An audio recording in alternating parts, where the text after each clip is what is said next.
पूरग्रस्तांसाठी 1356 कोटींचा निधी जाहीर.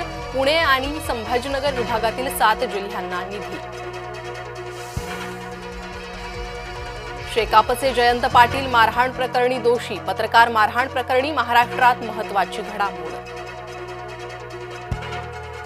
आज धनत्रयोदशी म्हणजेच धन्वंतरी जयंती. आयुर्वेदाचे भगवंत धन्वंतरी पूजनाचा दिवस.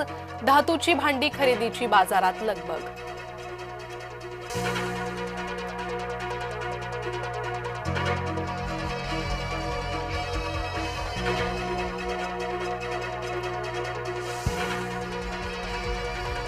बेस्ट कर्मचाऱ्यांमध्ये आनंदाचं वातावरण. दिवाळीत मिळणार 31,000 रुपये बोनस. 23,596 अधिकारी कर्मचाऱ्यांना बोनस जाहीर.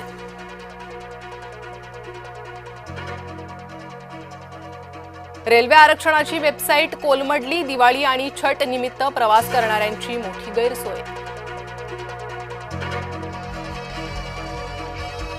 पुण्यात शिवसेनेची आढावा बैठक. स्थानिक निवडणुकांसाठी शिवसेनेकडून पुण्यात स्वबळाची चाचपणी.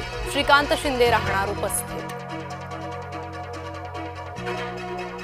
कुणाला ताटातले हिरावू देणार नाही. धनंजय मुंडे यांचे मराठ्यांना आव्हान. जरांगे नव्हे दरिंदे पाटील. छगन भुजबळ यांचा आजवरचा सर्वात तीक्ष्ण हल्ला. मुळावर उठलात तर मराठे उत्तर देतील. मनोज जरांगे यांचा भुजबळ यांच्यावर प्रतिहल्ला. मनसेचा दीपोत्सव ठरला. ठाकरेंचा कुटुंब सोहळा. कौटुंबिक स्नेहमिलनामुळे शिवतीर्थवर फटाक्यांची आतषबाजी.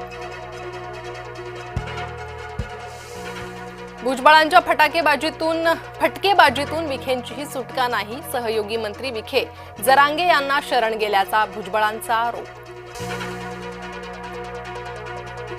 आपण केवळ प्रक्रियेला गती देतोय. राधाकृष्ण विखेंची भुजबळांच्या आरोपावर प्रतिक्रिया. पुण्याचे खासदार मुरलीधर मोहोळ अडचणीत. जैन बोर्डिंगची जागा विकासकाला विकण्यामागे मोहोळ. माजी खासदार राजू शेट्टी यांचा गंभीर आरोप.